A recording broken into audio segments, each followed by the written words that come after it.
Welcome to my channel, and in today's video we'll be going over some advanced tips guaranteed to spark your creativity and spice up your builds, not only in Enshrouded but for all future building games to come. I'm your boy Winner Phoenix, and if this video helped you in any way, leave a like and a comment to let me know you want more just like this.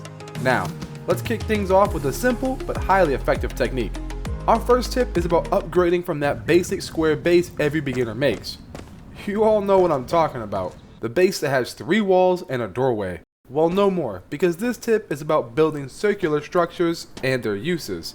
Now, in order for us to build circular structures, we have to get an understanding of how the building in Enshrouded actually works. And it actually helps if you think of the game in a constant 1 meter bit. I'll show you what I mean. The 4 meter walls and the 2 meter walls break down into 8 and 4. What I mean by that is if you take out your hammer and destroy the bottom row all the way across the 4 meter walls, regardless of your selected wall type, the count across will always be 8 1 meter blocks. The same is true for all the 2 meter walls as well, except the number is 4 instead of 8. These numbers determine how wide in 1 meter blocks the walls are, so with that information we can begin to turn our walls at an equal rate to the game's programming. I'll show you what this means. Here is our new entrance, but we want to turn the walls to line up even with our 4 meter walls. Enshrouded doesn't offer curved walls, but with a little patience we can create a circular structure. Now for this example, we're going to make the entire thing out of 4 meter walls, so our math never changes. We already know each 4 meter wall is 8 1 meter blocks wide, so all our angled walls are also going to span over 8 1 meter blocks. If you want to use 2 meter walls, this still works, but your number is 4 1 meter blocks instead of our 8 in this example. Now, to start turning your walls, you'll need to find this sweet spot that's going to line up our walls evenly all the way around. It's the square that is exactly 1 off the corner from the first wall. To find it, aim at the corner of your existing wall and look over 1 block and down 1 block. That'll be the method as you lay the next 7 blocks after finding that point. Next, you can throw up your wall of choice to set your height for building up our freshly laid angled wall. You'll need to set this wall at the same angle you've been using, so 1 back and 1 in the direction of your turning wall. Now you can start to fill in the gaps. I like to use the 1 meter blocks, but I'll show you a faster way in a little. Line yourself up and start stacking your 1 meter blocks on top of each other to the height of your walls. We have walls on both ends, so we can easily keep an eye on our height and make sure that everything comes out even. Repeat this process all the way around your structure till it's complete. You can use this technique to make bay windows or mage towers. It adds another element to your potential builds in the future. While we're talking about using the 1 meter hammer, let's talk about our next tip, and that's adding vines to your building surfaces. The building blocks in this game are already nice, but sometimes you want to add that little bit of an overgrowth feeling to your build.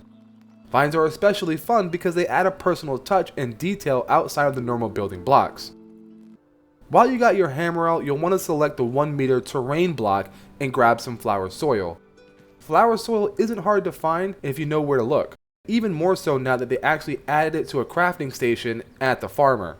But again, if you don't want to make it and you want to just farm it for free, I'll show you real quick where it is and then I'll demonstrate the technique. You'll want to jump off the Revelwood Tower and travel west to Woodguard. Once here, land in the courtyard and mine out the grass with all the flowers in it. This is flower soil, and it's the only place I've ever been able to find it. No enemies, and it's easy enough to get to from a tower. Now, to do this trick, you want to start at the base of a wall or your structure. With your 1 meter hammer, add 1 block of the flower soil. Now use the same method in our last tip and move your hammer up the wall 1 block and 1 block to the left or right. Continue to place them up the wall, guiding the vine as you want and avoiding stacking the soil so close to another block. It'll create this giant blob on the wall, and that's not what we're looking for. Try this with other materials as well for different effects. This next tip is a bit of a manipulation trick. It's more commonly referred to as clipping. Let's head over to the clock tower now, and I'll show you what I mean and how you can do this yourself in all your future builds. To start off, we need to build the clock face. We start off with 4 wooden circular openings from the carpenter. Next, we want to decide what we're building with because some of the blocks have unique trimmings. Like the Desert Palace block creates these cool little pillars if you stack 1 meter blocks on top of each other. This creates this cool opportunity to add some flair to your build, but also tells us how and where to place the circular openings. I don't line up the circular frames perfectly, and I leave a 1 meter block buffer instead so I can add these pillars afterwards. Next, on the inside, we want to make the face, and we do that with the newly added white luminescent blocks. Then we want to remove the middle block to add the watch hands. While you won't be able to remove the absolute middle block as the walls are 8 meters wide, you can get close enough. Now we want to take a metal fence like this one and turn it sideways. And we line up the fence with our new hole and only want to leave the very end of the fence exposed. Leave the rest of it to hang off the back side inside the clock. No one's going to see it since we're going to cover up the hole once we're happy with our fence positioning anyway. This is where the tip starts to make sense, and that it's to abuse this clipping mechanic when building. This next tip is another way to look outside the normal parameters and create something new and unique. And it's how to make operating windows in Enshrouded. I'll show you what I mean over at the collector's house. To do this, you're going to want to plan around it, as the actual crafted items don't have many options in terms of looks and aesthetics. The windows are actually secret doors offered by the carpenter. He only has a few like wood and stone, but also offers secret bookshelves. For now, we just want to make some wooden secret doors since they will look the best with our background. Now to build your windows exactly like mine here, you'll need a 3 meter thick wall. If you don't want to have the bookshelves in the windows, then a 2 meter wall will work just fine. This wooden door is 5 meters tall, and therefore you can use this to your advantage. I like the way the tops of these bookshelves look, so I made my window opening 6 meters tall, so I can show off the skulls when the windows are closed, like this. But again, if you're not going with anything like that, then just make the opening at the most 5 meters tall if you want to have the entire window covered when it's closed. With that last detail in mind, we make our opening and place our first window/door. We want to place this door as far forward as possible so that we can get other things like candles or the new stained glass blocks to sit inside the same opening. If done correctly, you can now operate your windows and add another level of creativity to your builds. This next one is more of a twofer. It's part clipping but part efficiency as well. For this one, we want to head over to our garden area and check out the seedbed tables. They might look a little different than yours.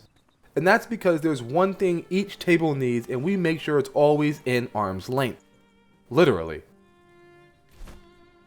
We do that by clipping an improved well into our seedbed, one well for each table. This way, no matter what we're growing, you'll always have water for recipes. This one is pretty simple, so I'll just show you my tables and I'll let you get the full picture. The housing around it is entirely up to you. The one thing I will say is if you are having trouble getting the well to clip into your seed beds, try sitting the well 1 meter block above the base of the actual seed bed. This seems to always work for me, so I hope it does for you too. Alright then, it's morphin' time!